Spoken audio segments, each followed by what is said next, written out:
Buenos días.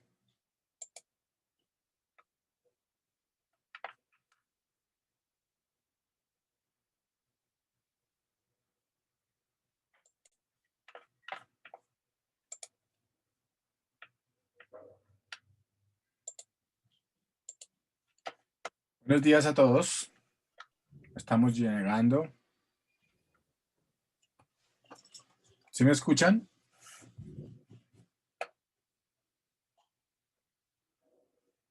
Buenos días, profe. Buenos días. ¿Sí me escuchan? Sí, señor. Sí, profe.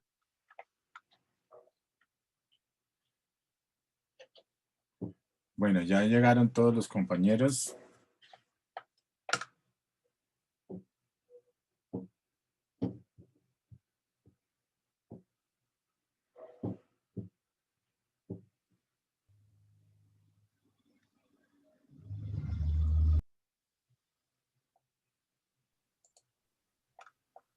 Buenos días, profe. Buenos días. Estrella, ¿cómo vas?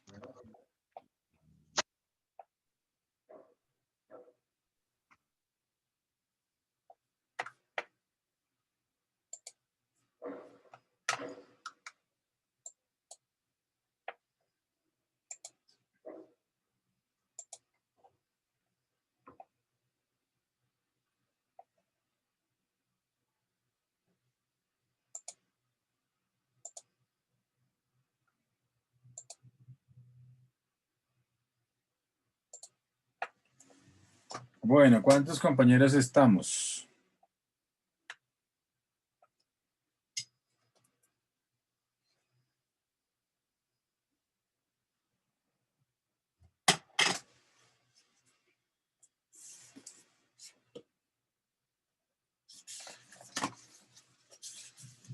Creo que falta algún compañero. ¿Cuántos somos? 1, 2, 3, 4, 5, 6, 7. Faltan 2 compañeros.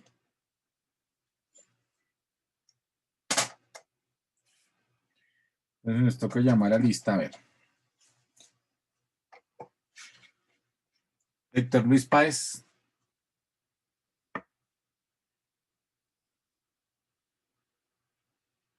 Héctor Luis Páez.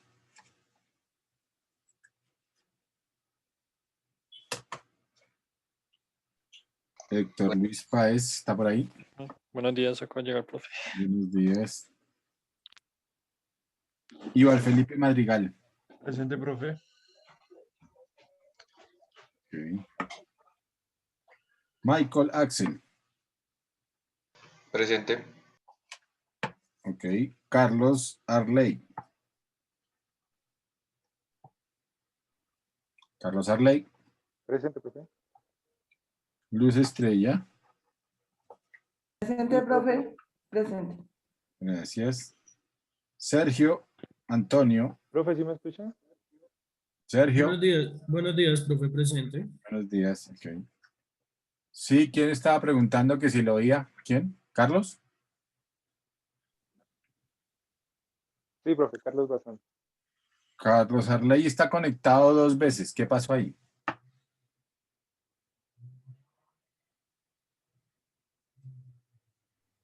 Y Camilo Andrés. Presente, sí, señor. Ah, bueno. Bueno, muchas gracias. Ok. Entonces ahora sí vamos a compartir acá.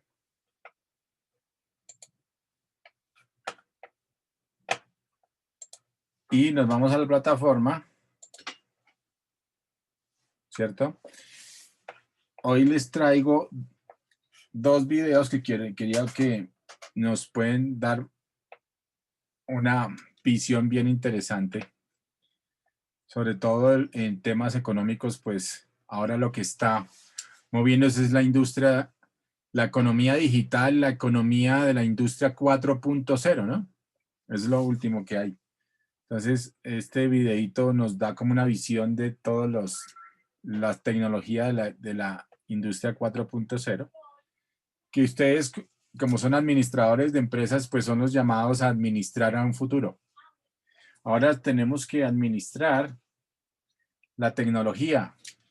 Es nuestra labor como gerentes, como empresarios, como dueños de empresa, como empleados de esta nueva era, la era de la cuarta revolución industrial, pues saber las nuevas tecnologías y saber cómo van a empezar a implementarse en todas las áreas. Algunos habrá que incorporar esta incorporación de estas nuevas tecnologías, pues podrá inclusive automatizar tantos procesos y automatizar tantas situaciones que nos toca saber cómo se va a administrar, porque podría llegar inclusive a quitarnos puestos de trabajo. Ojo con eso. Entonces hay que saber en qué posición estamos y como administradores qué es lo que va a pasar, proyectarnos un poquito con base en estas nuevas tecnologías y saber cómo vamos a actuar allí cuando se implementen, por ejemplo, en industrias, en los trabajos en los que estamos laborando en este momento, porque de hecho eso viene. Aquí a Colombia todo llega un poquito tarde, pero llega.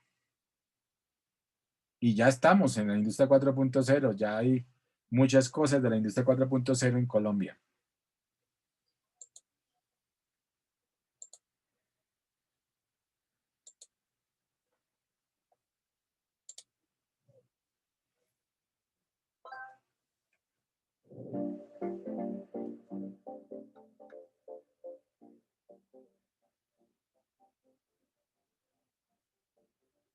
Actualmente estamos viviendo los albores de una nueva revolución industrial llamada Industria 4.0, la cual tiene un impacto directo en la forma de operar y tomar las decisiones en las organizaciones y en consecuencia en las cadenas de suministro y su gestión. Esta nueva revolución industrial está fuertemente basada en la innovación tecnológica. El término Industria 4.0, el cual surge en Alemania en el año 2011, se refiere a un nuevo modelo de organización y de control de la cadena de valor a través del ciclo de vida del producto y a lo largo de los sistemas de fabricación apoyado y hecho posible por las tecnologías de la información. El principio básico es que las empresas podrán crear redes inteligentes que podrán controlarse a sí mismas a lo largo de toda la cadena de valor. Entre los pilares tecnológicos de la industria 4.0 se destacan los sistemas de integración. Conectan máquinas con máquinas, máquinas con productos e integran las distintas áreas de unidad productiva, impactando sobre la gestión interna de la empresa. También permiten a través de plataformas digitales la conexión entre la empresa y otros actores de su cadena de valor como proveedores, actores del sistema de logística y transporte, llegando hasta el cliente. Máquinas y sistemas autónomos. Máquinas inteligentes que automatizan tareas que antes estaban circunscritas únicamente al dominio humano. El objetivo es incrementar la robótica colaborativa para ir hacia fábricas inteligentes donde todas las áreas de las empresas puedan trabajar en forma conectada y con alto nivel de automatización en las tareas. Internet de las cosas.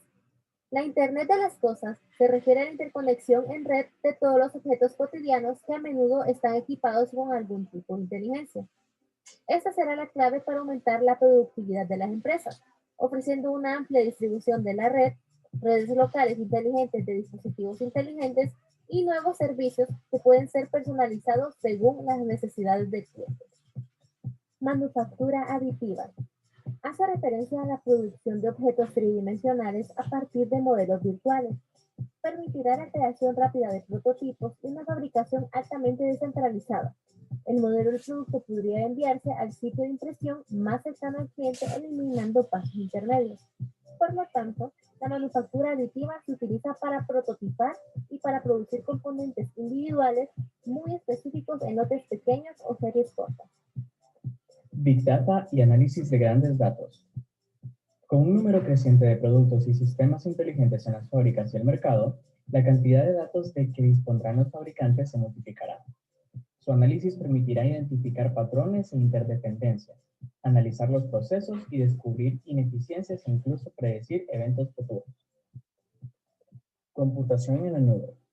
La nube comprende aplicaciones e infraestructuras ofrecidas como servicio a través de redes públicas o privadas, a menudo en modelo de pago por uso. Los productos y sistemas inteligentes generarán enormes cantidades de datos a almacenar y procesar que deben ser accesibles online desde cualquier lugar. La nube permite este flujo de datos sin fronteras y elimina la necesidad de inversión en infraestructuras para incrementar la capacidad, permitiendo una flexibilidad sin precedentes. Simulación de entornos visuales. Permite ajustar y representar virtualmente el funcionamiento conjunto de máquinas, procesos y personas en tiempo real antes de ser puestos en marcha, lo que ayuda a prevenir averías, ahorrar tiempo y evaluar el resultado final en un entorno controlado. Inteligencia artificial. Se basa en el desarrollo de algoritmos que permiten a las computadoras procesar datos a una velocidad inusual, tarea que antes requería de varias computadoras y personas, logrando además aprendizaje automático. Los algoritmos se nutren de datos y experiencias recientes y se van perfeccionando, habilitando a la máquina con capacidades cognitivas propias de los seres humanos como visión, lenguaje, comprensión, planificación y decisión en base a los nuevos datos. Ciberseguridad. En la medida en que sean más los dispositivos, máquinas y personas conectadas, se valorará la oferta de herramientas preventivas que permitan detectar, anticipar y neutralizar amenazas sobre los sistemas de información de las empresas. Realidad aumentada. Los sistemas basados en la realidad aumentada se encuentran actualmente en su infancia, pero en el futuro permitirán proporcionar a los trabajadores información en tiempo real para mejorar la toma de decisiones y los procedimientos de trabajo. Algunas de las ventajas y desventajas que proporciona la industria 4.0 son: ventajas: reducción de personal y reducción de costos, mayor productividad y eficiencia, incremento de rentabilidad, mayor inversión de investigación y desarrollo, innovación en procesos y servicios. Desventajas: aumento de desempleo en la población, dependencia de la tecnología, vulnerabilidad a los hackers, personal capacitado y de mayor costo, dificultad en la adaptación de los nuevos métodos. Medidas para mejorar la productividad. Mejorar la productividad requiere actuar en los diversos componentes de los costos. Propuestas en este sentido son: crear financiación finalista por parte de las administraciones y facilidades al crédito bancario y social para impulsar la renovación de los equipamientos tecnológicos y las cadenas de producción para crear fábricas inteligentes bajo el modelo de la industria 4.0. Incentivar el incremento de los recursos propios, bonificando a las pymes una deducción fiscal del 100% de los beneficios que se destinen a incrementar el capital social, con la condición de que no se produzcan reducciones de capital durante los 6 años siguientes. Conclusiones. Alemania fue el primer país en establecerla en la agenda del gobierno como estrategia de alta tecnología. Se basa en sistemas ciberfísicos que combinan infraestructura física con software, sensores, nanotecnología y tecnología digital de comunicación. El Internet de las Cosas jugará un rol fundamental. Cambiará el mundo del empleo por completo y afectará a industrias en todo el planeta. La industria 4.0 permite un nuevo nivel de personalización masiva a medida que los productores industriales inviertan en las tecnologías, ya que esto permitirá una respuesta más rápida a las necesidades del cliente, mejorando la flexibilidad, productividad y calidad de los procesos de producción.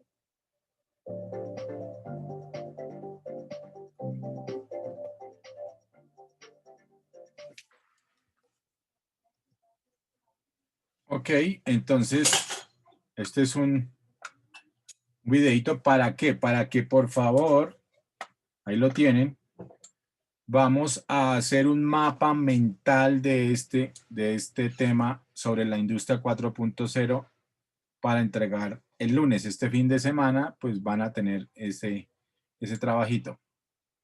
¿Ok? Entonces, mapa mental. ¿El mapa lo hacemos por medio de medios digitales o a mano? Pues yo creo que es mejor yo creo que sería mejor a mano, pero pues si tienen la capacidad, que la tienen obviamente, pero si quieren hacerlo, más bien, si quieren hacerlo también en medio digital, pues lo pueden hacer. Hay varios sistemas, ¿no? Mindomo, CMAP, hay varias como software para hacer estos mapas mentales. Esa es su elección, lo importante es que lo hagan. Listo, profe. Listo. Acá, el día de hoy, hay dos temas también bien importantes y vamos a entrar también a este video porque también quiero que hagan un mapa mental de este video. Este video es un poquito más largo, que es sobre el fin del petróleo, como les comentaba. Hoy es viernes y el cuerpo lo sabe. Entonces necesitamos este fin de semana hacer cositas, trabajar. Profe, ¿cuándo es el primer parcial, perdón? Es en la sesión 7 u 8. Es el próximo miércoles, tal vez. Bueno, pero estos son notas, estos mapas les sirven precisamente notas para el primer examen, o sea, le ayudan al examen, al primer examen, bueno. Profe, ¿hay que subirlo a plataforma o como tal traerlo para el lunes? Voy a habilitarles allí el lunes un foro para que ahí lo incorporen, bueno. Desde ya, mejor dicho, desde mañana ya está creado el lunes el foro para que ustedes lo puedan incorporar allí, bueno. Bueno, Ay, profe, yo tengo asamblea este fin de semana. Ay, no, pero entonces tiene harto trabajo, tiene harto que hacer, qué bueno. Sí, eso también es bueno. Eso también es chévere. Bueno, entonces veamos este video, que es el del fin del petróleo, y vemos ya después el tema del flujo circular de ingreso, que es bien interesante también en términos económicos.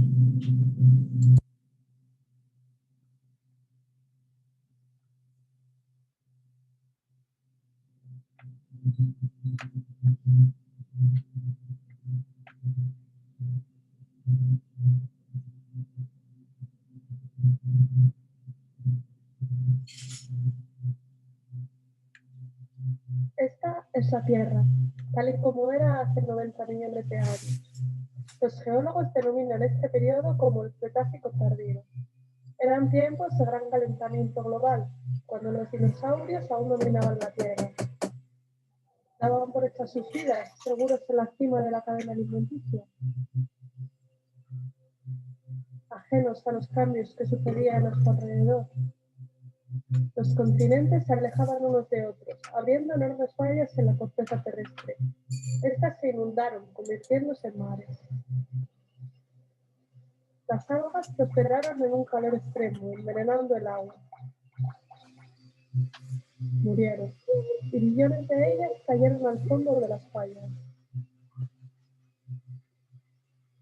Los ríos arrastraron sedimentos a los mares, hasta que los restos orgánicos de las algas fueron sepultados. La presión creció con el calor, hasta que una reacción química transformó los restos en hidrocarburos fósiles, petróleo y gas natural. Un proceso similar ocurrió en Tierra y produjo carbono. La Tierra tardó 5 millones de años en producir los combustibles fósiles que consume el mundo en un año. El estilo de vida moderno depende de esta energía solar fosilizada, aunque una sorprendente mayoría de gente lo da por sentado. Desde 1860, los geólogos han descubierto más de 2 billones de barriles. Desde entonces, hemos gastado alrededor de la mitad.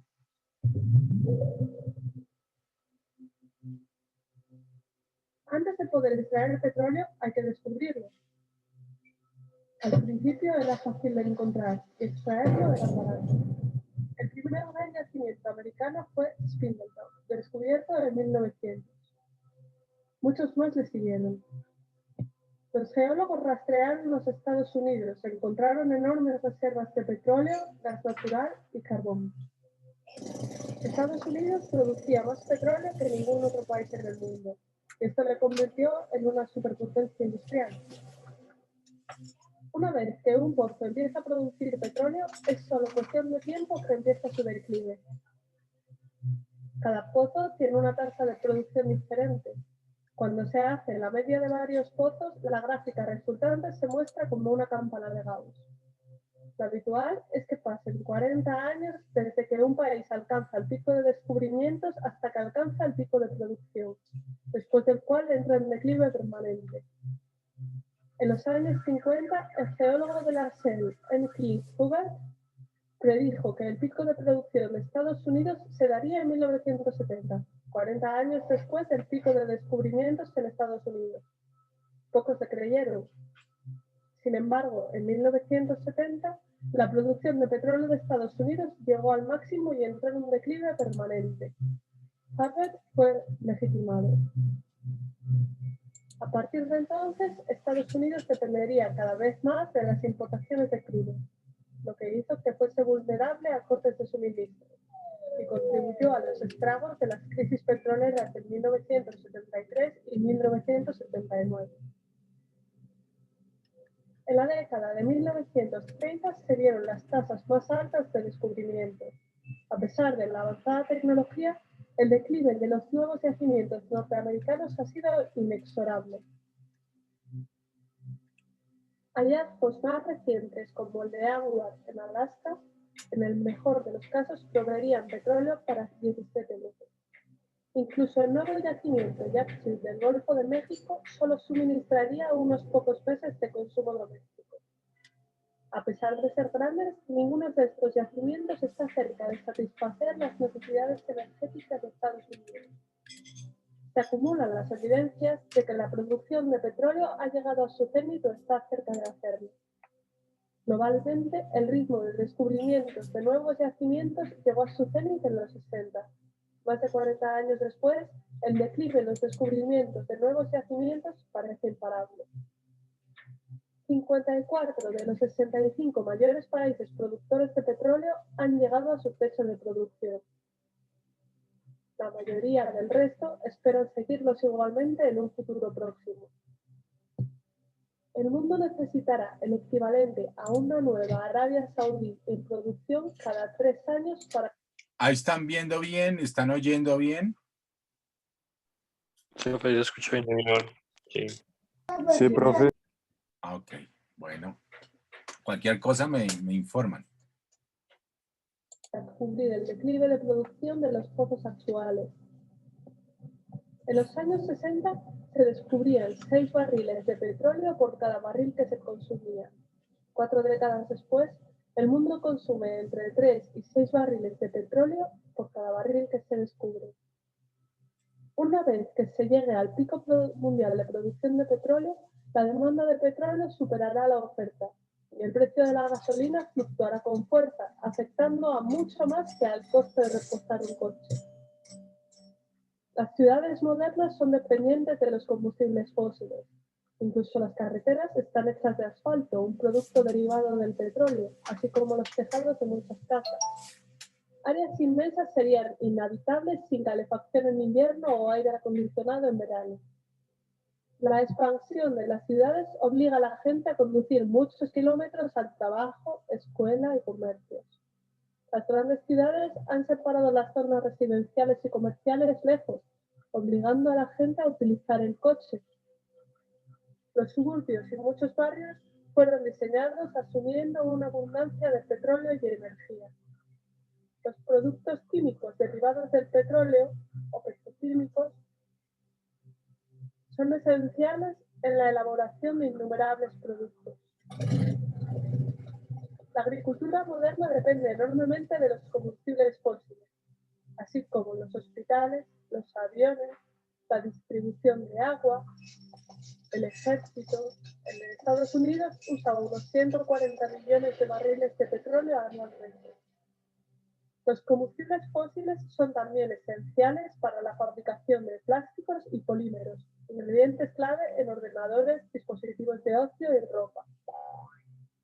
La economía global depende actualmente de un crecimiento infinito, demandando un creciente suministro de energía barata. Somos tan dependientes del petróleo y otros combustibles fósiles que una pequeña alteración en el suministro puede tener efectos incalculables en todos los aspectos de nuestras vidas.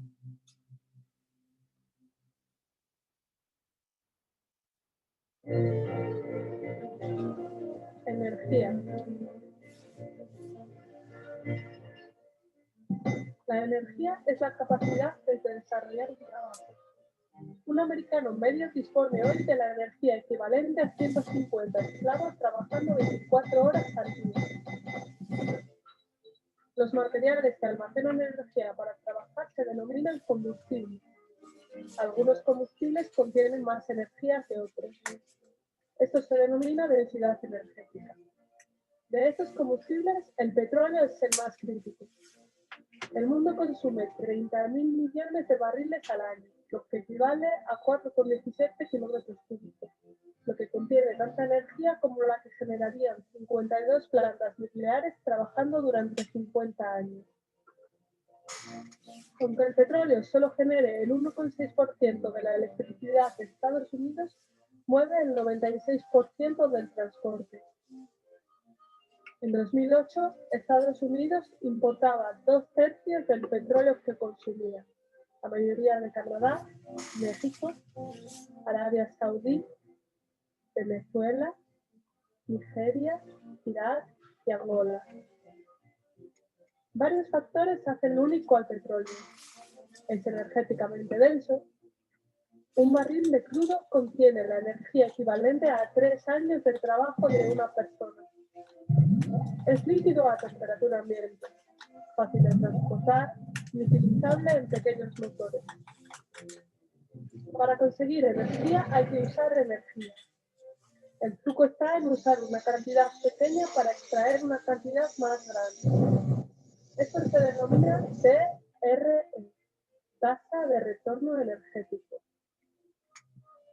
El petróleo convencional es un buen ejemplo. El crudo de alta calidad fácil de extraer se bombeó primero. Los petroleros gastaban una energía equivalente a un barril para poder extraer 100. La TRE del petróleo era 100. A medida que el petróleo fácil se extraía, la exploración se llevó a aguas profundas o a países distantes, usando cantidades mayores de energía para hacer lo mismo. A menudo, el petróleo que se encuentra ahora es de baja calidad y caro de refinar. La TRE del petróleo actual es menor de 10. Si se usa más energía para obtener el combustible que la energía que éste contiene, no merece la pena obtenerlo. Es posible convertir un combustible en otro. Pero cada vez que hacemos esto, parte de la energía contenida en el combustible original se pierde. Por ejemplo, está el petróleo no convencional, las arenas bituminosas y el esquisto. Las arenas bituminosas se encuentran principalmente en Canadá y 2/3 del esquisto mundial se encuentran en Estados Unidos. Ambos combustibles pueden convertirse en crudo sintético. Sin embargo, esto requiere grandes cantidades de agua y calor, lo que reduce su TRE, que se reduce hasta 5 e incluso a un valor tan bajo como 1,5. El esquisto es un combustible extraordinariamente pobre. Un kilo contiene aproximadamente 2/3 de la energía de una caja de cereales. El carbón existe en enormes cantidades y genera casi la mitad de la electricidad del planeta. El mundo usa más de 8 kilómetros cúbicos de carbón al año. Sin embargo, la producción global de carbón tocará techo antes de 2040. La afirmación de que Estados Unidos tiene siglos de carbón por delante es bastante discutible, ya que no tiene en cuenta ni la demanda creciente ni la calidad decreciente del carbón. La mayoría de las sonrecitas de alta calidad ya se han consumido, dejando carbón de baja calidad que tiene menor densidad energética. La producción sube a la vez que el carbón se agota, y los mineros tienen que cavar más profundo y en áreas menos accesibles. Muchos usan métodos destructivos para llegar a los depósitos de carbón, causando destrozos medioambientales. El gas natural se encuentra a menudo junto con el petróleo y el carbón. Los hallazgos de gas convencional en Estados Unidos tocaron techo en los años 50 y la producción llegó a su máximo a principios de los 70. Si desplazamos la curva de hallazgos 23 años hacia adelante, el futuro de la producción de gas convencional de Estados Unidos se revela. Avances recientes han permitido la extracción de gas natural no convencional como el gas pizarra, lo que ayudará a compensar la caída en los próximos años.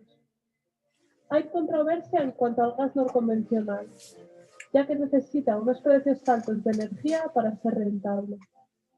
Aún con gas no convencional podríamos ver un pico de la producción mundial de gas hacia 2030. Aún existen grandes reservas de uranio fisible, pero para reemplazar los 10 teravatios que se generan en el mundo a partir de combustibles fósiles se necesitarían 10.000 centrales nucleares. A ese ritmo, las reservas conocidas de uranio durarían de 10 a 20 años. Los experimentos con reactores reproductores rápidos basados en plutonio en Francia y Japón han sido fracasos muy caros. La fusión nuclear se enfrenta a obstáculos técnicos enormes. Luego están las renovables. La eólica tiene una TR alta, pero es intermitente. La hidroeléctrica es fiable, pero la mayoría de los ríos en el mundo desarrollado ya tienen presas. Las plantas de energía geotérmica convencionales utilizan los puntos calientes existentes cerca de la superficie de la Tierra. Están limitados a esas áreas. En el sistema experimental SGA se perforarían 2 canalizaciones a 10 kilómetros de profundidad. Se bombea agua hacia abajo por una tubería para que se caliente las fisuras del subsuelo, subiendo por otras, generando electricidad. De acuerdo a un estudio reciente del MIT, esta tecnología podría suministrar un 10% de la electricidad de Estados Unidos en 2050. La energía de las olas está restringida a las zonas costeras. La densidad energética de las olas varía de una región a otra. Transportar la energía generada por las olas a zonas interiores del continente sería todo un reto. Además, la sal del medio marino es corrosiva para las turbinas. Los biocombustibles son combustibles que se cultivan. La madera tiene una baja densidad energética y crece lentamente. El mundo utiliza más de 15 kilómetros cúbicos de madera al año. El biodiesel y el etanol se producen a partir de cosechas cultivadas mediante agricultura impulsada por petróleo. El beneficio energético de estos combustibles es muy bajo. Algunos políticos quieren convertir el maíz en etanol. Usar etanol para suplir un 10% del consumo de petróleo previsto para 2020 necesitaría emplear el 3% de la superficie de Estados Unidos. Para suplir un tercio del petróleo se necesitaría la misma superficie que se utiliza hoy para cultivar comida. Para suplir todo el consumo estadounidense de petróleo en 2020 se necesitaría el doble de la tierra que se utiliza para cultivar alimentos. El hidrógeno tiene que ser extraído del gas natural, del carbón o del agua, lo que utiliza más energía que la que obtenemos del hidrógeno. Esto convierte la economía del hidrógeno en algo improbable. Todos los paneles fotovoltaicos del mundo generan la misma electricidad que 2 centrales eléctricas de carbón. Se utiliza el equivalente entre 1 y 4 toneladas de carbón para fabricar un único panel solar. Deberíamos cubrir unos 360.000 kilómetros cuadrados con paneles para suplir la demanda mundial. En 2007 había solo unos 10 kilómetros cuadrados. La energía solar concentrada o solar térmica tiene un gran potencial, pero por ahora solo hay un pequeño número de plantas operativas. Además, están limitadas a climas soleados, necesitando transmitir grandes cantidades de electricidad a través de largas distancias. Todas las alternativas al petróleo dependen de máquinas propulsadas por petróleo o requieren materiales como los plásticos que se producen del petróleo. Al oír futuros anuncios de nuevas y asombrosas fuentes de energía o inventos, deberíamos preguntarnos: ¿tiene el postulante un modelo operativo y comercial del invento? ¿Cuál es su densidad energética? ¿Se puede almacenar y distribuir fácilmente? ¿Es constante o intermitente? ¿Se puede escalar a nivel nacional? ¿Hay problemas ocultos de ingeniería sin resolver? ¿Cuál es su tasa de retorno energético? ¿Cuál es su impacto medioambiental? Considera que las grandes cifras pueden ser engañosas. Por ejemplo, 1.000 millones de barriles de petróleo satisfaría la demanda mundial solo durante 12 días. Una transición desde los combustibles fósiles sería un desafío enorme. En 2007, el 48,5% de la electricidad de Estados Unidos provenía del carbón, el 21,6% del gas natural, un 1,6% del petróleo, 19,4% de la nuclear, 5,8% de las hidroeléctricas y un 2,5% del resto de renovables. ¿Es posible reemplazar un sistema basado en combustibles fósiles con lumínicas alternativas? Se requieren grandes avances tecnológicos, así como voluntad política y cooperación, enormes inversiones, consenso internacional, la reconversión de la economía mundial de 45 billones de dólares, incluido el transporte, industrias manufactureras y producción agrícola, así como personal competente para gestionar el cambio. Si se consigue todo esto, ¿podría continuar el modo de vida actual?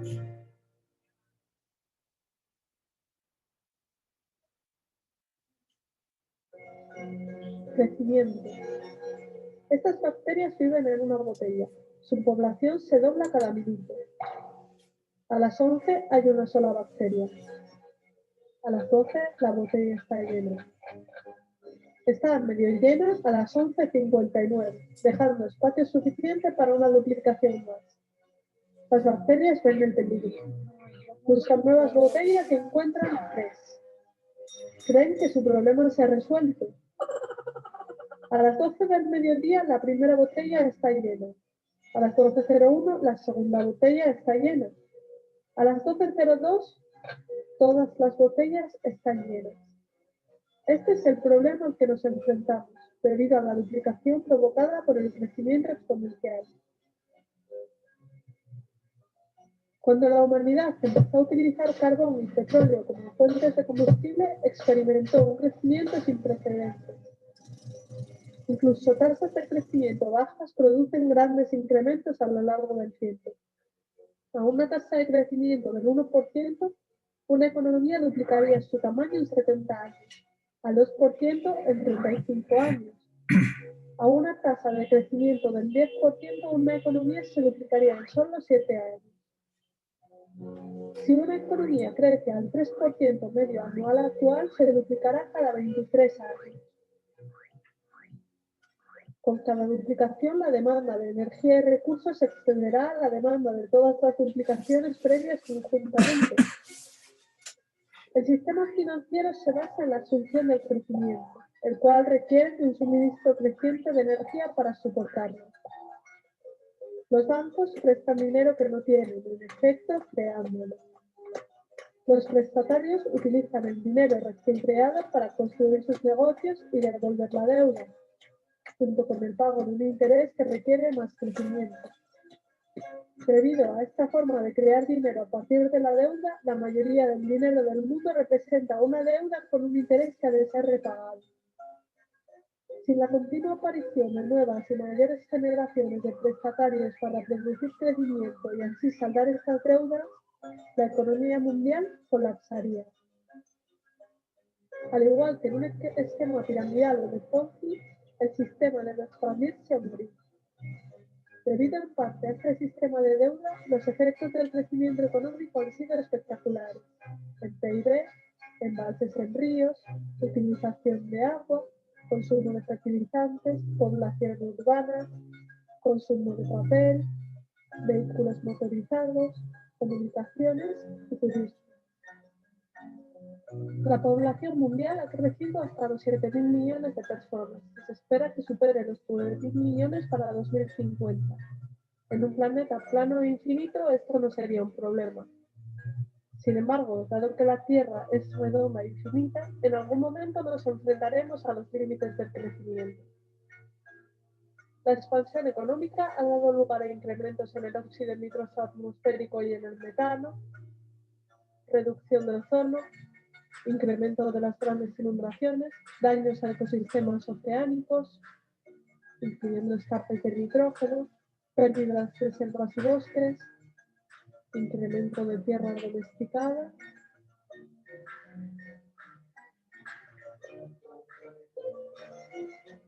si pusiéramos un único grano de arroz en el primer cuadro de un tablero de ajedrez, duplicásemos esta cantidad y pusiésemos 2 granos en el segundo, doblásemos otra vez para poner 4 en el tercero, duplicásemos otra vez para poner 8 en el cuarto, y siguiésemos así, poniendo en cada cuadro el doble de granos de arroz que en el anterior, en el momento que llegásemos al último cuadro, necesitaríamos la astronómica cifra de granos de 9.223.372 billones, 36.854.776.000 granos, más granos de los que la humanidad ha cultivado en los últimos 10.000 años. Las economías modernas, al igual que los granos del tablero de ajedrez, se duplican cada pocas décadas. ¿En qué cuadro del tablero estamos? Además de la energía, la civilización requiere otros muchos recursos esenciales: agua dulce, suelo fértil, alimentos, bosques y muchos tipos de minerales y metales. El crecimiento está limitado por el recurso esencial con menor disponibilidad. Como en un barril hecho con tablas que llenásemos de agua, el crecimiento no puede ir más allá de lo que permita la tabla más baja, por el recurso esencial más limitado. Los seres humanos aprovechamos el 40% de toda la actividad fotosintética de la Tierra. Aunque sería posible llegar al 80%, es poco probable que lleguemos a utilizar el 160%.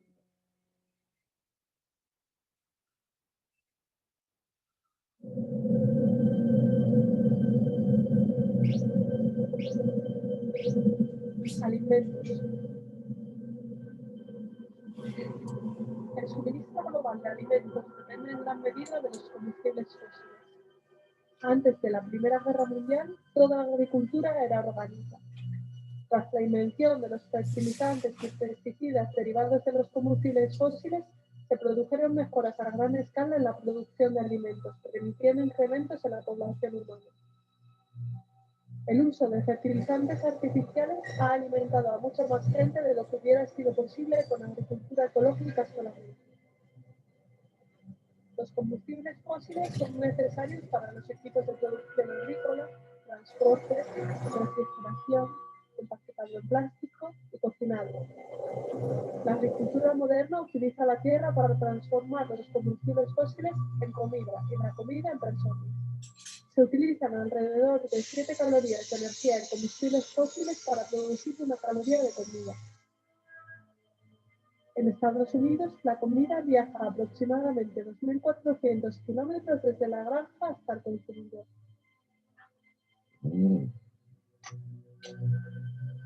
Además de la disminución de los combustibles fósiles, existen varias amenazas al sistema actual de producción de alimentos: la energía barata, las mejoras tecnológicas y los subsidios han permitido capturas masivas de pescado.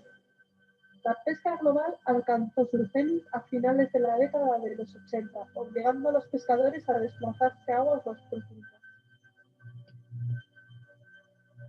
El nitrógeno liberado por los fertilizantes basados en combustibles fósiles envenena los ríos y los mares, creando enormes zonas muertas.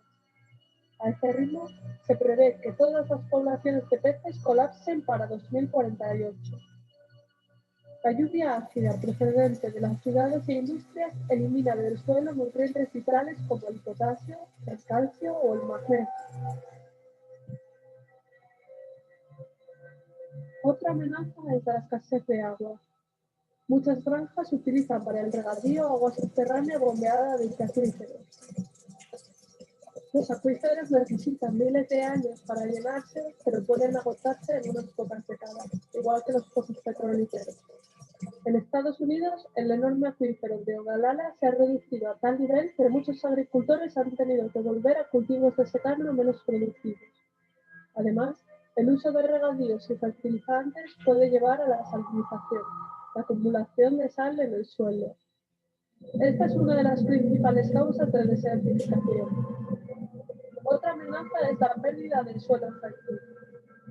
Hace 200 años, la capa de suelo fértil de las praderas en Estados Unidos tenía 1,8 metros de espesor. Hoy, debido al arado y las malas prácticas, se ha perdido aproximadamente la mitad.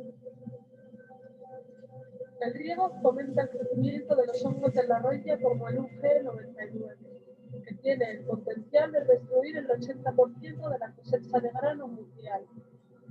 Según Norman Borlaug, padre de la Revolución Verde, la roya tiene el inmenso potencial de la destrucción humana y social. El uso de biocombustibles significa que habrá menos tierra disponible para la producción de alimentos. Cualquier terreno tiene una capacidad de carga finita, esto es, el número de animales o personas que pueden vivir en él indefinidamente. Si una especie excede la capacidad de carga del terreno, morirá hasta que la población retroceda hasta sus límites naturales. El mundo ha evitado esta mortandad mediante la localización de nuevas tierras para cultivar o mediante el incremento de la productividad, que ha sido posible en gran medida gracias al petróleo. Para continuar con el crecimiento, se necesitan más recursos de lo que la Tierra puede proporcionar, pero no tenemos a nuestra disposición nuevos planetas. Ante estos desafíos, la producción global de alimentos debe duplicarse para 2050, para alimentar a la creciente población mundial. Actualmente, 1.000 millones de personas padecen hambre o malnutrición. Será todo un desafío alimentar más de 9.000 millones de personas en los próximos años, cuando la producción de petróleo y gas natural esté menor.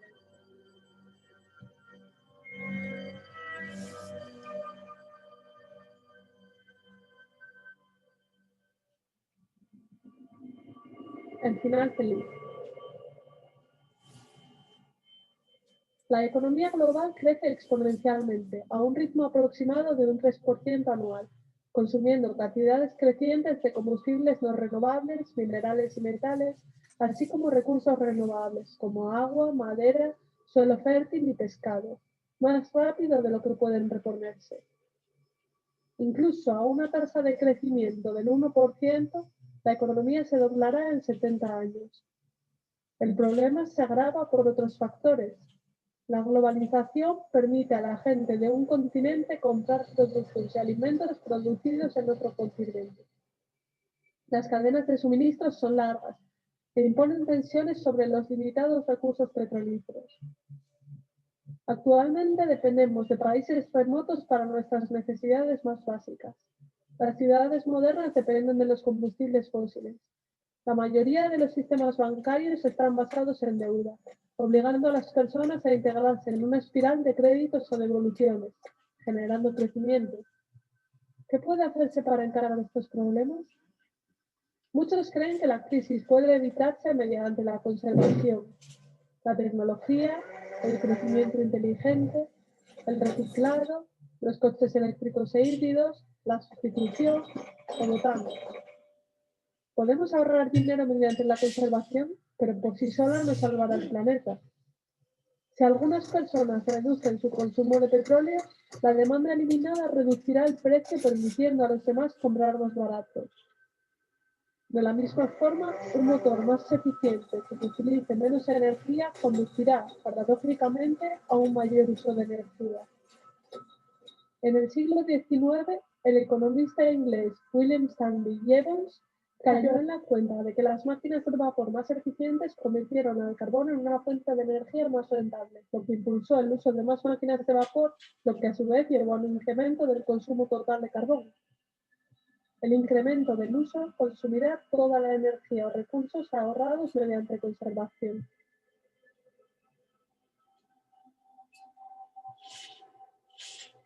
Muchos creen que los científicos resolverán estos problemas con nuevas tecnologías. Sin embargo, la tecnología no es energía. La tecnología puede canalizar la energía en trabajo, pero no puede reemplazarla. La tecnología también consume recursos. Por ejemplo, la fabricación de un ordenador consume la 10ª parte de la energía necesaria para fabricar un coche.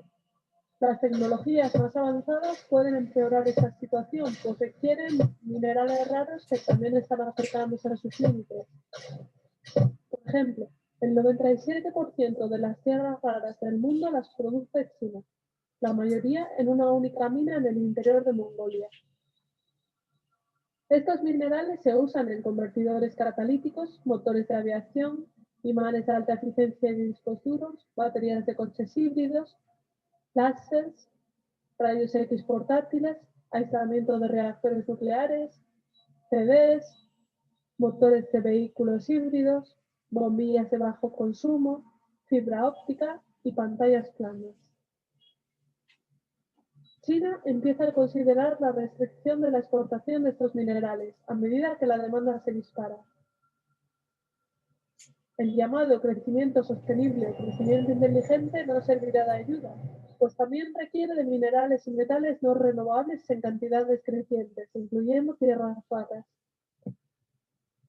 El reciclaje no resolverá el problema, pues requiere energía y el proceso no es eficiente al 100%. Solo es posible recuperar una fracción del material reciclado, mientras que una gran parte se pierde para siempre en forma de residuos. Los coches eléctricos funcionan con electricidad. Dado que la mayoría de la electricidad se genera a partir de combustibles fósiles, esto no es una solución. Además, la fabricación de todo tipo de vehículos consume petróleo. Un único neumático requiere de 26,5 litros de petróleo. En 2010 había aproximadamente 800 millones de coches en el mundo. Al ritmo actual de crecimiento, esta cifra alcanzaría los 2.000 millones para 2025. Es poco probable que el planeta pueda soportar esta cantidad de vehículos por mucho tiempo, independientemente de su tipo de combustible o energía.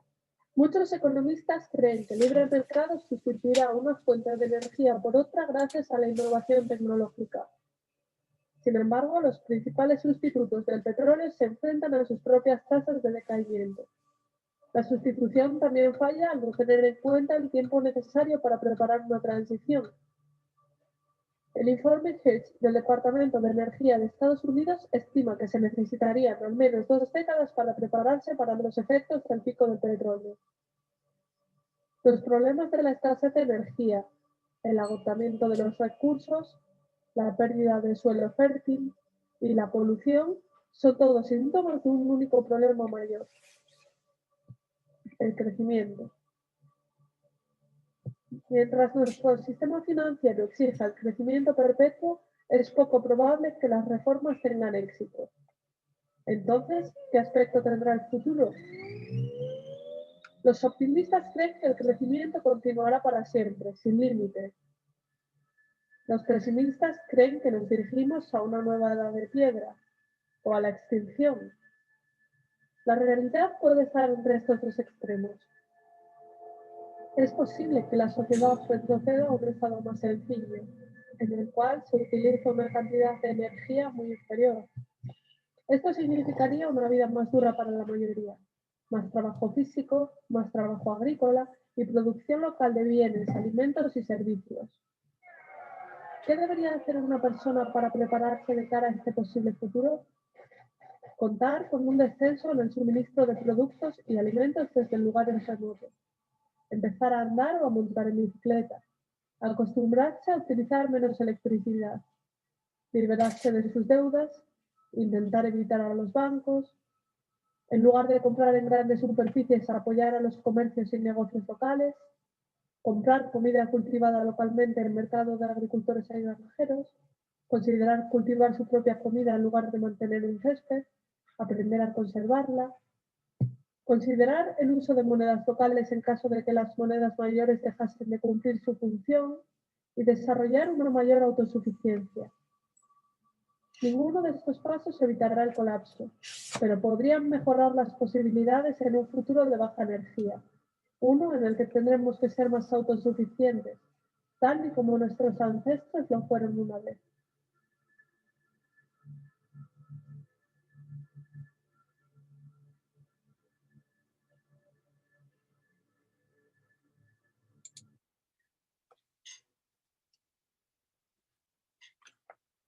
Bueno, comentarios, ¿qué les pareció?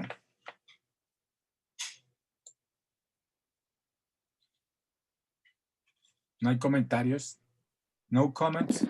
Pues lo ponen a pensar mucho a uno, ¿no? Sí, O sea, de eso, los recursos, del tiempo, que ya de por sí está muy próximo. y del crecimiento, ¿no? Que fíjense que eso es todo lo que está pasando y en cierta forma todo el tema de la pandemia dio como una especie de stop y de alarma, ¿cierto? Una parada allí en seco de muchas cosas.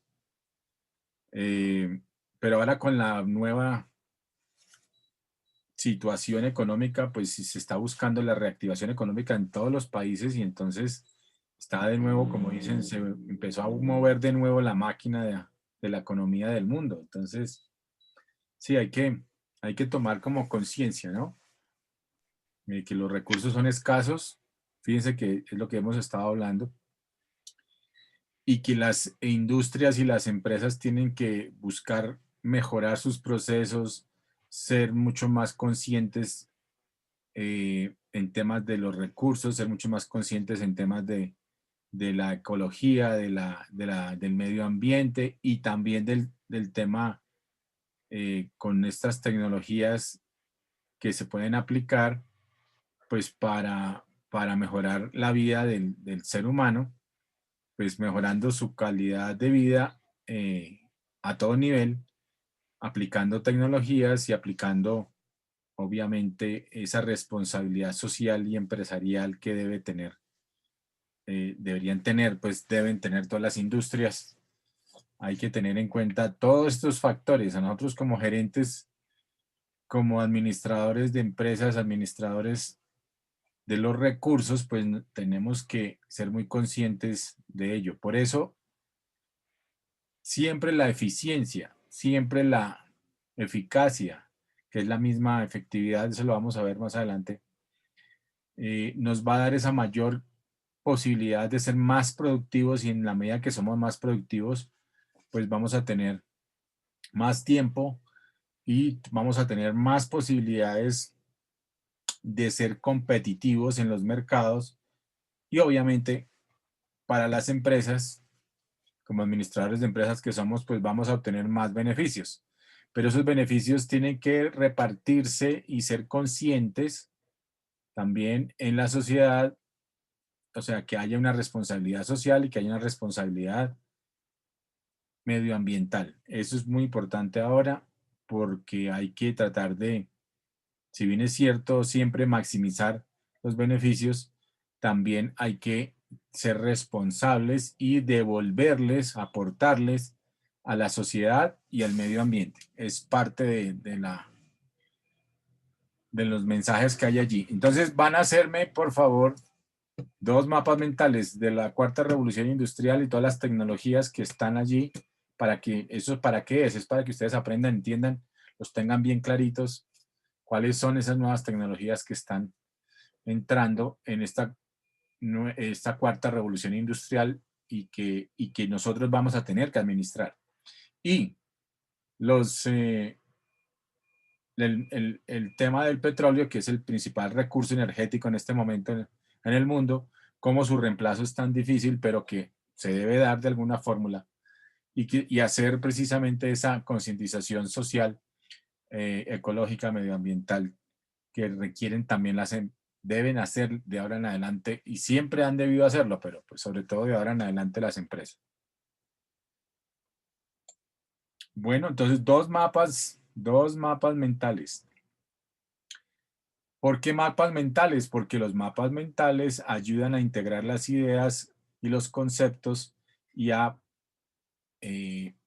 digamos, sintetizar y a plasmar lo más importante dentro de un espacio determinado. Entonces va a ser una hoja, dos hojas y hacen obviamente los dos mapas mentales de estos dos videos. Bueno, háganlo con colores, háganlo si lo quieren hacer con pues lo pueden hacer en su cuaderno, obviamente, y entonces allá tocaría, si lo hacen en su cuaderno, con los colores, con todas las cosas a mano, como decimos, en físico, le toman entonces una foto y tocaría que me lo enviaran al WhatsApp o pasarlo, y si lo hacen, obviamente digital, pues entonces me lo envían, por favor, lo envían bueno, voy a hacer de todas maneras, voy a armar allí un foro para el lunes próximo, en la clase, para incorporar esas tareas allí. Bueno. O sea, los dos mapas son para el lunes. Sí, los dos mapas son para el lunes. Este fin de semana pues tienen ahí alguito que hacer. Bueno, entonces miramos acá. La sesión de hoy es sobre este tema que es también súper interesante, del funcionamiento de la economía, el famoso flujo circular de la economía. Es muy importante porque hay el tradicional, que es como empieza el movimiento normal de la economía, en la interacción y la interrelación entre las familias y las empresas. Y de allí ya evoluciona a nivel macroeconómico con los demás sectores. Vamos a ver primero el flujo circular de la economía a nivel micro y después ya volvemos con este que es nivel macro.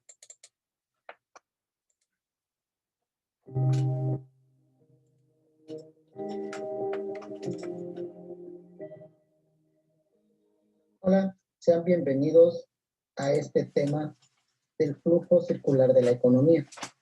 El flujo circular de la economía es un modelo que expresa el funcionamiento de la actividad económica dentro de una economía de mercado.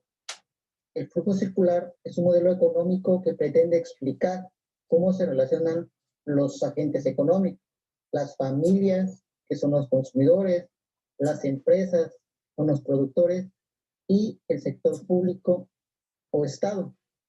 Entonces, este modelo nos ayuda a comprender de qué manera estos tres agentes interactúan en la economía. Para ello, vamos a tomar algunos supuestos en cuenta. El primero es que se trata de una economía cerrada, es decir, no hay exportaciones y no hay importaciones. Las familias gastan todo su ingreso. No hay mercados financieros. No hay comercio internacional. El primer agente económico de este modelo son las familias o los hogares. El papá, la mamá, los tíos, los hijos. Esta familia son los propietarios de los factores productivos, la mano de obra, las tierras, el capital. El segundo agente económico son las empresas. Son aquellos que se encargan de producir bienes y servicios para que consuman las familias. Este modelo toma en cuenta dos mercados. El primero es el mercado de bienes y servicios, que es aquel lugar donde se ofrecen y se demandan productos o servicios que son producidos por las empresas. Es decir, en este lugar hay una compraventa o un intercambio, ¿no? Las familias compran, las empresas venden. El segundo mercado es el mercado de factores de producción. En este mercado hay una demanda y una oferta de factores productivos. ¿Cuáles son los factores de producción? ¿Oferta, demanda? Factores de producción, por favor, lo vimos La ayer. tierra, Qué el pena, trabajo, profe. capital y las habilidades empresariales o conocimientos empresariales. Muy bien. ¿Y cuál es la retribución a esos factores? Eso lo vimos en el cuadrito. Entonces, la retribución a esos factores.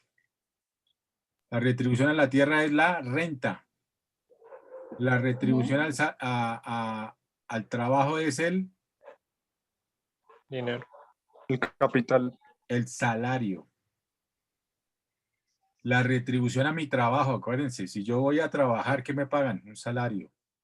Si yo pongo la tierra a rentar, pues lo que me van a dar es un alquiler, un valor de renta.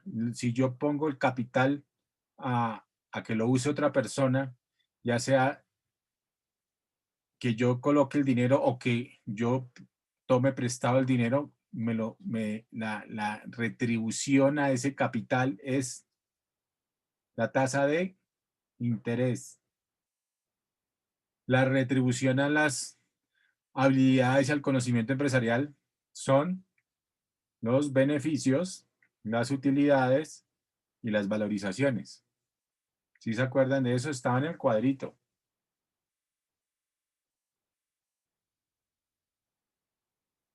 ¿Ya lo recuerdan? Sí, profe. Sí lo recordamos. Bueno. Entonces, los 4 factores ahora. Bueno, dentro de esos factores hay muchos textos. Lo que yo les decía, está solamente tecnología o arrancó con el tema tecnología como cuarto factor, pero pues ahora está integrado toda esta serie de cosas. Realmente la innovación, la investigación, el desarrollo de productos, de mercados, ¿cierto? Y sobre todo la innovación dentro de esta tecnología, más la tecnología con las habilidades, las capacidades y el conocimiento empresarial. Muy bien, ¿quién fue quien me respondió la? Yo, profe, Sergio. Sergio, muy bien.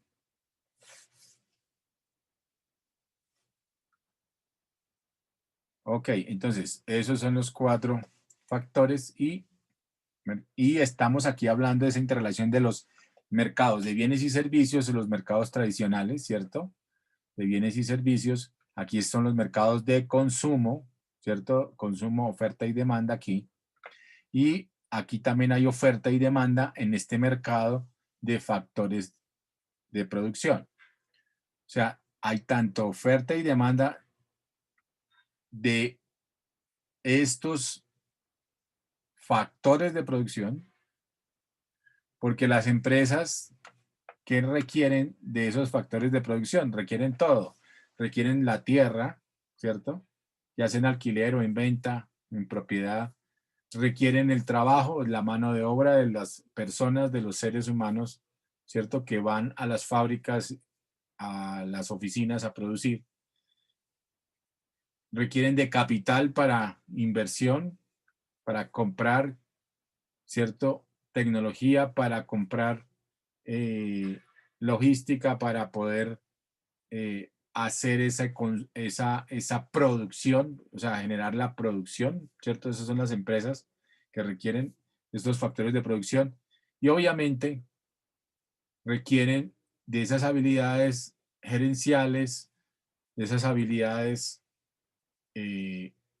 empresariales para generar este conocimiento y maximizar los beneficios.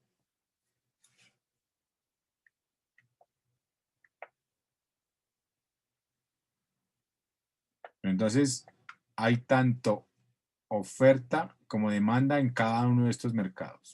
Tierras, de trabajos o de capital. El esquema del flujo circular de la economía toma también en cuenta 2 flujos. El primero es el flujo de insumos y productos. Este flujo simboliza el momento en que las familias venden sus factores productivos a las empresas y éstas las utilizan para producir bienes y servicios. El segundo flujo es el flujo monetario o del dinero. Entonces, las familias son los propietarios de los factores productivos, la tierra, el trabajo, el capital. Esto es precisamente para que funcione el modelo del flujo circular del ingreso.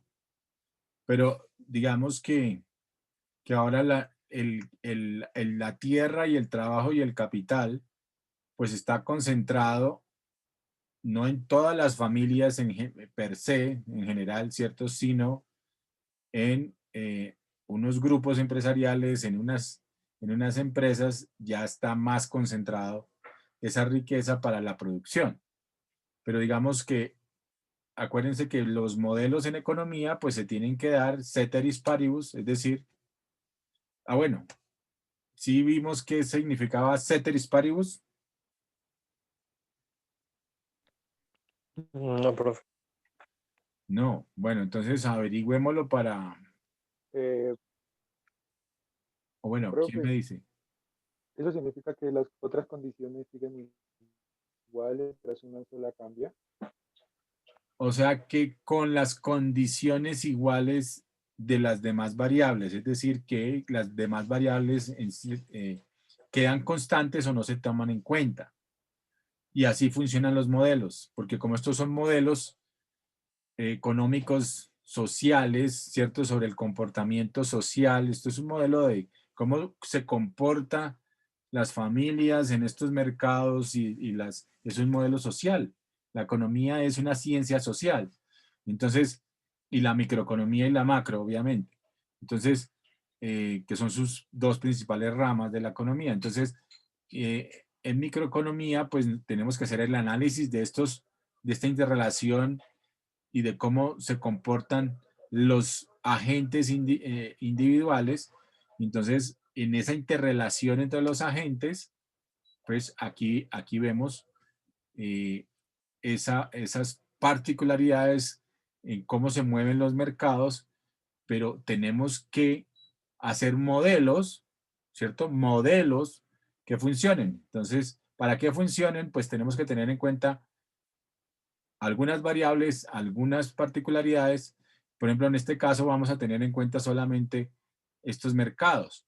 Vamos a tener solamente en cuenta estos dos agentes. Y este modelo funciona teniendo ceteris paribus, es decir, sin tener en cuenta otras variables u otros mercados y otras condiciones.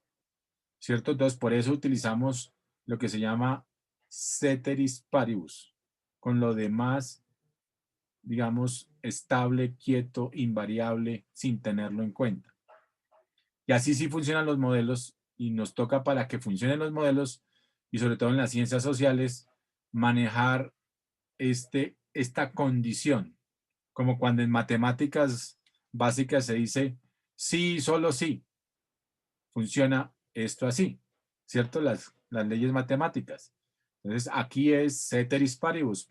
Funciona con estas variables sin tener en cuenta las demás. ¿De acuerdo? Estas familias ofrecen sus productos en el mercado de factores de producción. A su vez, las empresas obtienen o demandan esos factores productivos que ofrecen las familias en el mercado de factores de producción. Esto para producir bienes y servicios como ropas, tenis, electrodomésticos, alimentos o cualquier tipo de bien o servicio. Posteriormente, las empresas ofrecen sus productos en el mercado de bienes y servicios. Es decir, ahora van a vender lo que ellos producieron en este mercado. Y las familias van al mercado de bienes y servicios y compran productos que las empresas venden en este mercado. Las familias pues compran esos bienes y esos servicios. Esto es en lo que se refiere al flujo de insumos y productos. Ahora vamos con el flujo. Entonces allí hay, cuando se está haciendo una venta de bienes y servicios por parte de las empresas, hay una oferta. Cuando se está comprando bienes y servicios por parte de las familias, hay una demanda. Entonces, sobre la base de la demanda, producen bienes y servicios precisamente para el consumo. La principal función de las familias, de los individuos, ¿cierto? De el agente, ¿cierto? De las economías domésticas, que llaman aquí estas economías domésticas, pues su principal función es consumo de mercado, y va a este mercado de bienes y servicios, y su principal función de las empresas es la producción, ¿cierto? Que va a estos mercados de bienes y servicios, y por eso allí es la oferta de bienes y servicios. Y en cambio, en los mercados, en el mercado de factores de producción, pues aquí las familias, ¿cierto?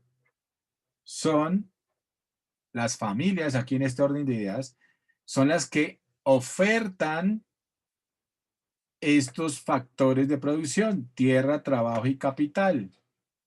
Aquí, las familias ofrecen la tierra, ofrecen el trabajo, la mano de obra, todos los días salir a trabajar, el papá que sale a trabajar, acuérdense de esa figura, y el capital lo hacen a través del ahorro, porque el ahorro en términos macroeconómicos, el ahorro es igual a la inversión.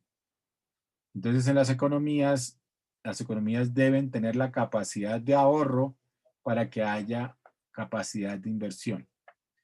Y los mercados de factores de producción con base, digamos, con base en el actuar, digamos, de las empresas, pues las empresas lo que hacen es demandar factores de producción. ¿Sí lo ven aquí? Demandan todos estos factores de producción. Las empresas necesitan la tierra, necesitan de la mano de obra de las personas para trabajar, necesitan del capital, necesitan, digamos, como factor de producción, necesitan de esa capacidad y esa creación, ya como el cuarto, necesitan de tecnología y necesitan de innovación, necesitan de investigación y desarrollo para poder crecer y generar más producción, mejorar la producción, ser más eficientes, ser más productivos y al ser más productivos ser más competitivos y maximizar los beneficios. Para eso están las empresas. Pero necesitan de todos estos, o sea, demandan factores de producción.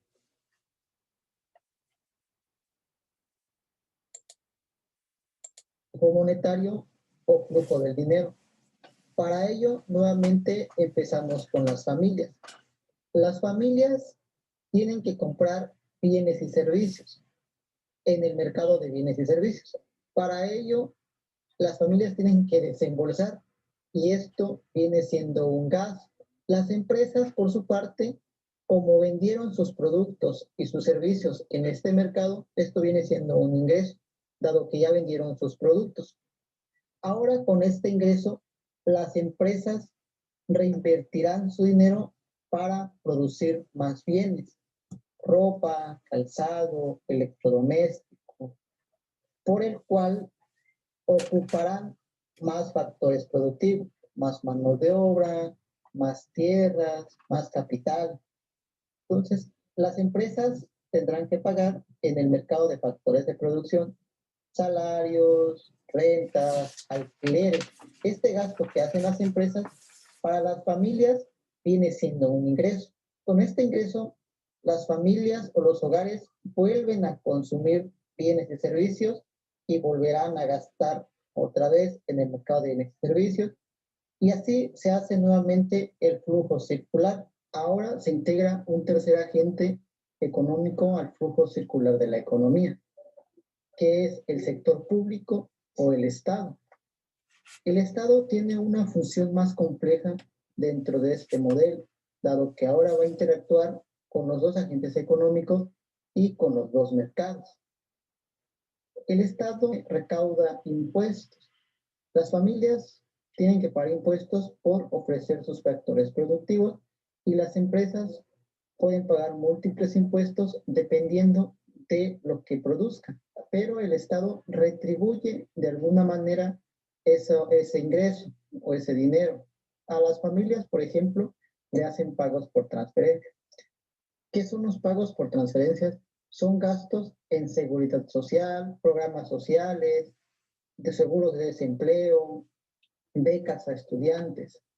Y a las empresas el Estado los apoya con subsidios para que produzcan más, subsidios al campo, subsidios a diferentes sectores. El Estado tiene que jugar un papel de productor cuando las empresas o cuando el mercado no distribuye eficientemente los recursos. Entonces, el Estado es un consumidor y un productor al mismo tiempo. Por lo tanto, el Estado va a consumir productos para su funcionamiento, lo que le va a implicar pues un gasto en este mercado de bienes y servicios. Cuando el Estado es un productor, cuando el Estado produce bienes públicos, va a ocupar factores productivos. Entonces el Estado tendrá que gastar en salarios, en rentas que le ofrezcan las familias en el mercado de factores de producción. Bueno, pues este es un modelo básico para entender el flujo circular de la economía. Si lo quisiéramos hacer más complejo, podríamos meter el sector externo. Bueno, y ahí entonces vamos a meter precisamente el sector externo, pero desde este punto de vista, el sector macro. Digamos, este es desde el punto de vista microeconómico.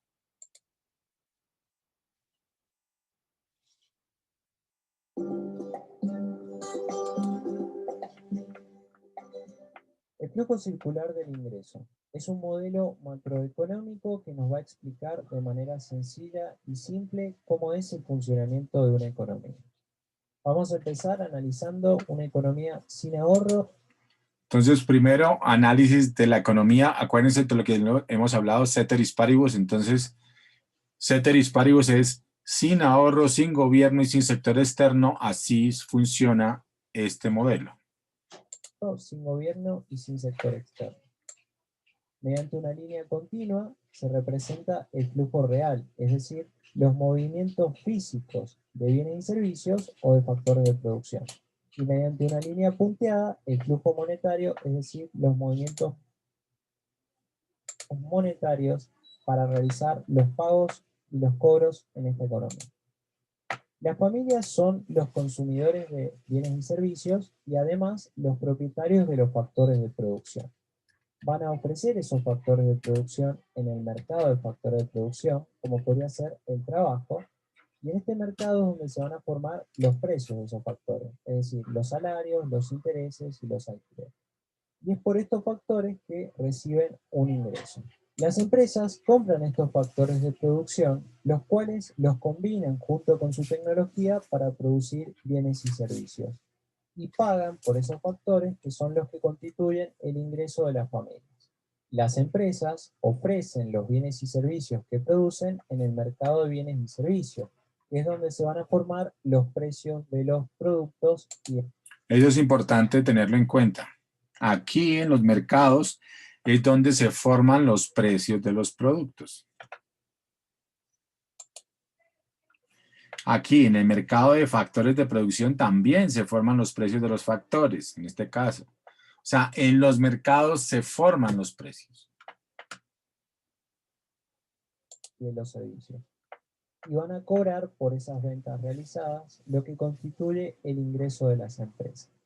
Las familias compran esos bienes y servicios producidos por las empresas y realizan un pago por esos bienes y servicios, que es lo que constituye el ingreso de las empresas.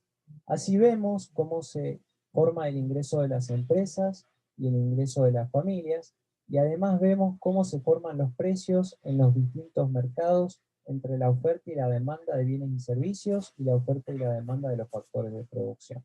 El segundo caso corresponde a una economía con ahorro, sin gobierno y sin sector externo. Entonces ahora ya incorporamos el ahorro, pero seguimos sin gobierno en el caso de como agente y sin este otro agente económico, sin el agente gobierno y sin el agente del sector externo. Agregamos una variable adicional que es el ahorro. Entonces, lo que yo les decía, ahorro igual a la inversión. Por eso es importante el ahorro en la economía.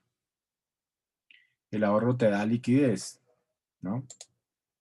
Esto quiere decir que las familias destinan su ingreso a consumir y ahorrar. ¿Por qué las familias ahorran? Porque quieren postergar el consumo de hoy para poder consumir más mañana. Entonces, ¿qué es lo que hacen? Depositan, es decir, ahorran en el mercado financiero, y al mercado financiero a cambio les va a dar un interés, un instrumento financiero por haber depositado dinero en el mercado financiero. Y este ahorro va a ser lo que va a permitir que las empresas puedan pedir préstamos, es decir, puedan invertir para poder comprar maquinarias, tecnologías, para poder seguir produciendo bienes y servicios. Y a su vez vamos a reflejar la deuda de estas empresas por estos préstamos pedidos en el mercado financiero. El tercer caso corresponde a una economía con ahorro, con gobierno y sin sector externo. Entonces allí ya incorporamos ahorro, gobierno, pero todavía nos falta el sector externo.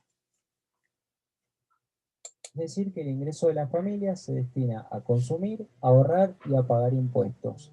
Porque surge un nuevo agente económico, el gobierno. El gobierno compra bienes y servicios y paga por esos bienes y servicios contratados. Las familias venden o ofrecen factores de producción como puede ser, por ejemplo, el trabajo, los empleados públicos, y el gobierno va a pagar por esos factores. A su vez, las familias también pagan impuestos, los cuales son obligados por ley.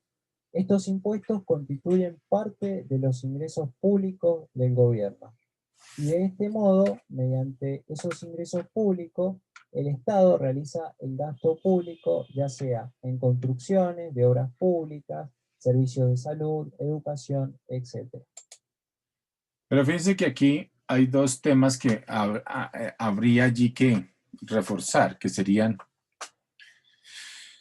que el gasto público se devuelve, se supone que no solamente a las familias, sino se supone que se devuelve a todos los mercados y a las empresas, ¿no? El gasto público se devuelve tanto para familias como para empresas, pero las familias y las empresas son las principales proveedoras o las principales pagadoras de impuestos para el gobierno. Tanto familias, empresas, como sector externo son los principales agentes económicos que proveen el pago de impuestos al gobierno. Aquí está. Y obviamente el gasto público se devuelve tanto a las familias, a las empresas y al sector externo como a los mercados. Gasto público, por eso, es importante para todos estos temas, tanto de infraestructura, tanto para las familias como la educación, la salubridad pública, la salud, ¿cierto? Ahí está ese famoso gasto público que se devuelve y el gasto público que se devuelve a las empresas también. Entonces acá, dentro del tema del mercado financiero como tal, que es un mercado más regulado, más, digamos, también se forman precios allí, pero los precios en el mercado financiero, que son las tasas de interés, están manejadas por el gobierno y con el Banco Central, que de cierta forma es parte del gobierno, pero es un ente y es un agente individual, es un ente individual ahora, es un ente independiente, perdón, no individual, sino independiente del gobierno, que ayuda a controlar el mercado financiero, que tiene que ver mucho con lo que esté pasando en los mercados de bienes y servicios y en el mercado de factores de producción. Porque aquí, por ejemplo, ¿qué vemos en los mercados de bienes y servicios? En este nivel sería el Producto Interno Bruto. ¿Qué vemos en estos mercados de factores de producción? Pues vemos, por ejemplo, tasa de desempleo. Bueno, y aquí también vemos inflación, ¿no? En este mercado de bienes y servicios se ve la inflación. En este mercado de factores de producción, pues se ve sobre todo los temas laborales, los temas, digamos, de costo de vida, los temas, digamos, de los costos de los factores de producción como tal, salarios, intereses y alquileres que afectan obviamente también a la economía.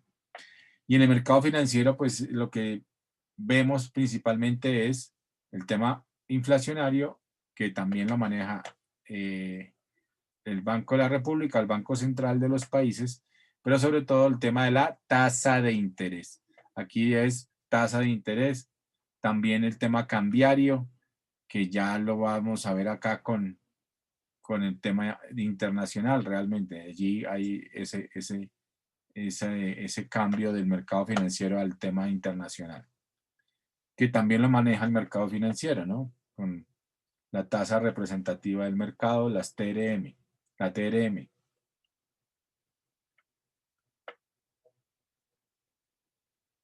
Ok, Tengo una pregunta. Sí.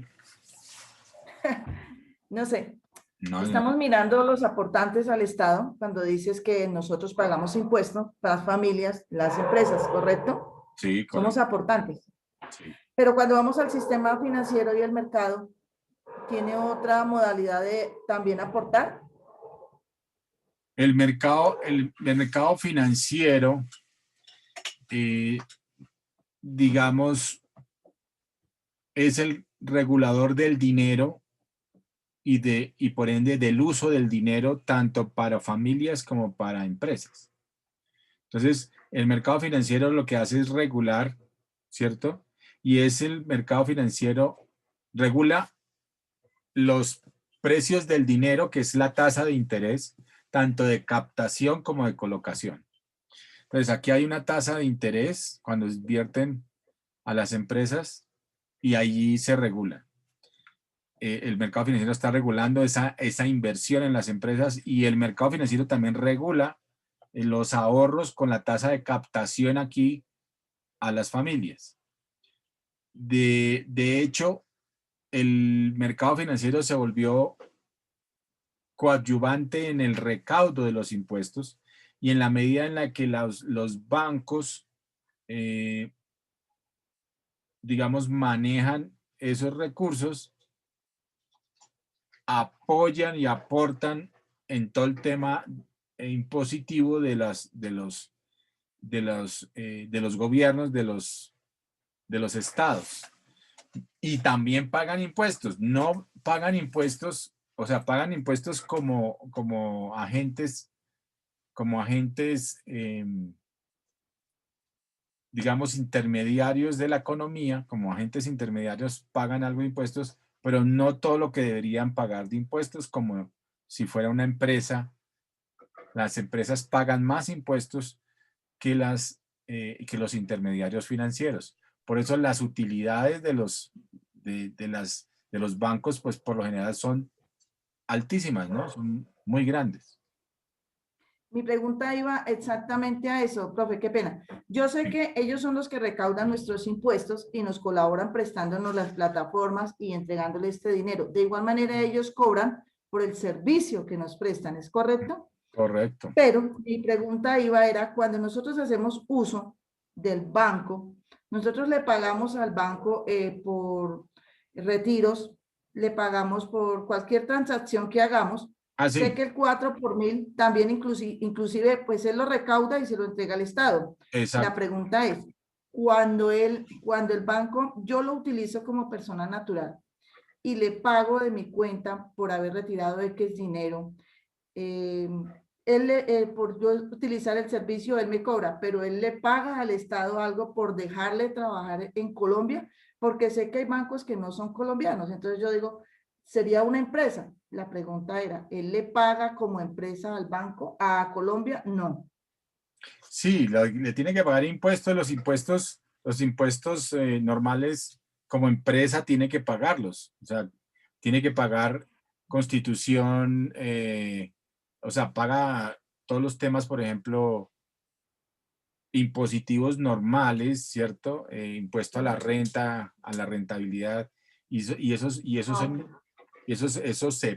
le pagan al Estado y obviamente son parte del recaudo que hace de los diferentes mercados, porque digamos en los mercados de bienes y servicios, pues hay el pago del IVA, ¿no? Por ejemplo, entonces allí hay estos impuestos que en los mercados de bienes y servicios, pues paga eso.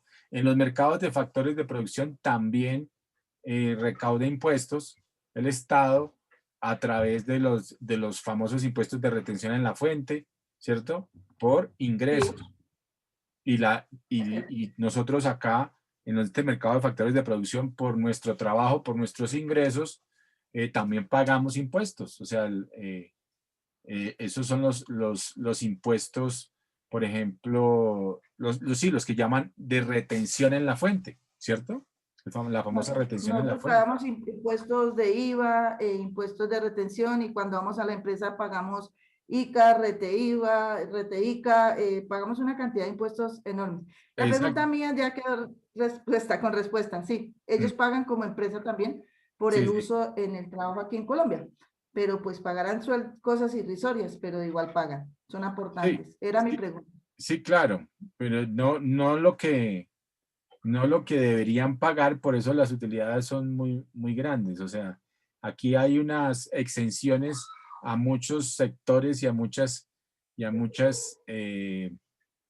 tipos de empresas, algunos lo que llaman, sí, algunas industrias como tal, tienen más exenciones que otras. Entonces, en eso digamos, el tema impositivo, las famosas reformas tributarias deberían ser más equitativas, ¿no?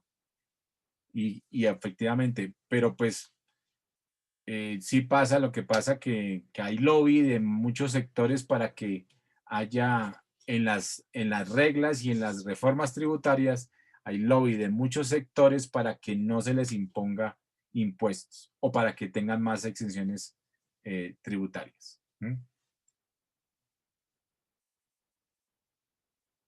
Sí, te respondí. Sí, Estela. Estrella. Sí, claro, sí me quedó. Gracias. Bueno, Estrella. Entonces seguimos y vemos que todos los mercados, ¿cierto? Sí, tienen oferta y demanda. Aquí está oferta y demanda, tanto también en el mercado financiero como para el uso del dinero.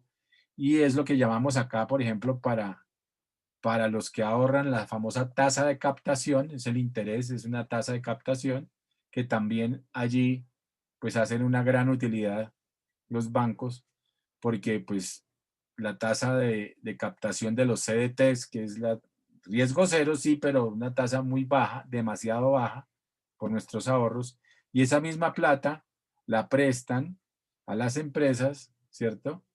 Y ese es el famoso intermediario financiero, ese es el gap que hay aquí, ¿cierto? El margen que hacen acá es muy alto, muy alto. Hay bancos del 35, 45% en muchos productos. Por ejemplo, en tarjetas de crédito, los márgenes son muy altos aquí. Y por eso es que endeudarse con tarjeta de crédito pues es muy oneroso, es muy costoso. Entonces allí los bancos hacen mucha utilidad, ¿cierto? En esta intermediación. Reciben tasa de captación a una tasa muy baja y tasa de colocación que llaman aquí de los créditos que piden todas las empresas a unas tasas bastante altas. Esta tasa también la regula de acuerdo al tema de la inflación y de acuerdo al tema de la liquidez en la economía, la regula aquí al lado del gobierno el Banco de la República. Por último, vamos a analizar el funcionamiento real de la economía, donde ahora las familias exportan sus factores de producción en el mercado internacional y reciben un pago por esos factores de producción que ha exportado al exterior. A su vez, las familias también compran del mercado internacional, por lo cual también pagan por esas importaciones realizadas. Lo mismo sucede con las empresas. Las empresas exportan sus bienes y servicios al mercado internacional y en el mercado internacional realiza el pago a las empresas por dichos bienes y servicios. Y a su vez las empresas también importan, es decir, compran del mercado internacional y las empresas realizan el pago por esas importaciones.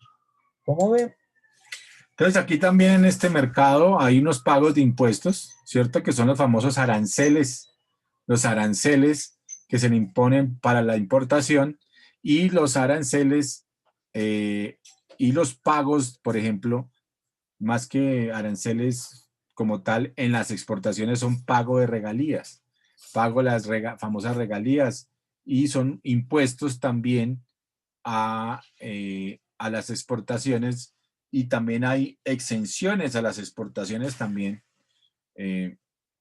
Y lo que han hecho con los tratados de libre comercio en general, pues es que cambien haya exenciones a los aranceles, es decir, que los aranceles bajen a cero para que haya mejor intercambio allí de bienes y servicios a través de los TLCs, de los tratados de libre comercio. Eso tiene como todo de más y de menos, pero en general ha servido para dentro de la globalización del mundo, mejorar el comercio internacional, obvio. Pues estamos importando mucho más, tanto de Estados Unidos como de China, y pese a que tenemos TLC con Estados Unidos y no con China, pero se importan muchísimas cosas de China, por los precios, por los mejores costos, ¿cierto? Porque China se volvió la manufactura del mundo y entonces allí podemos encontrar a mejores costos con iguales o parecidas calidades, productos y servicios que se están importando mucho a todos los países. Entonces el mercado internacional también paga. O sea, en el mercado internacional también se pagan muchos impuestos. Los impuestos precisamente, y los impuestos al transporte, los impuestos a todo el tema de la logística, todo tiene unos costos en las exportaciones que mueven los mercados, mueven el mercado internacional, mueven las mercancías de un país a otro, y eso hace que haya mayores beneficios precisamente dentro de las exportaciones, dentro de estos mercados internacionales, tanto para el país, porque aporta para el país en la producción de bienes y servicios, como para las empresas.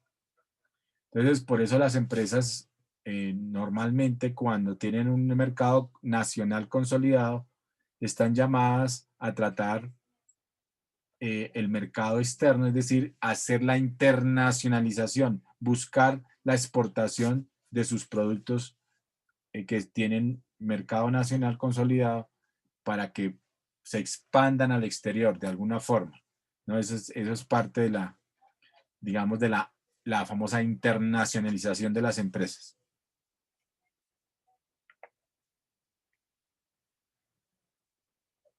Ok, bueno, entonces esto es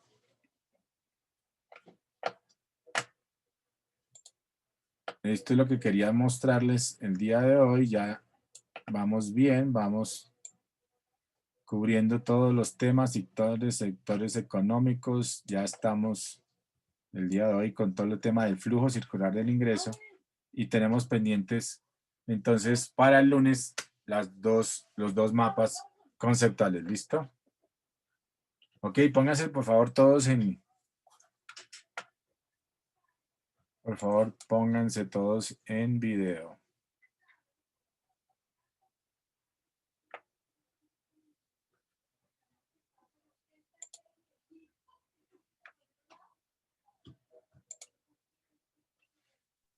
Ve, ¿y qué pasó acá? Allá. Bueno, Carlos Bazán y Héctor Luis Páez no los veo.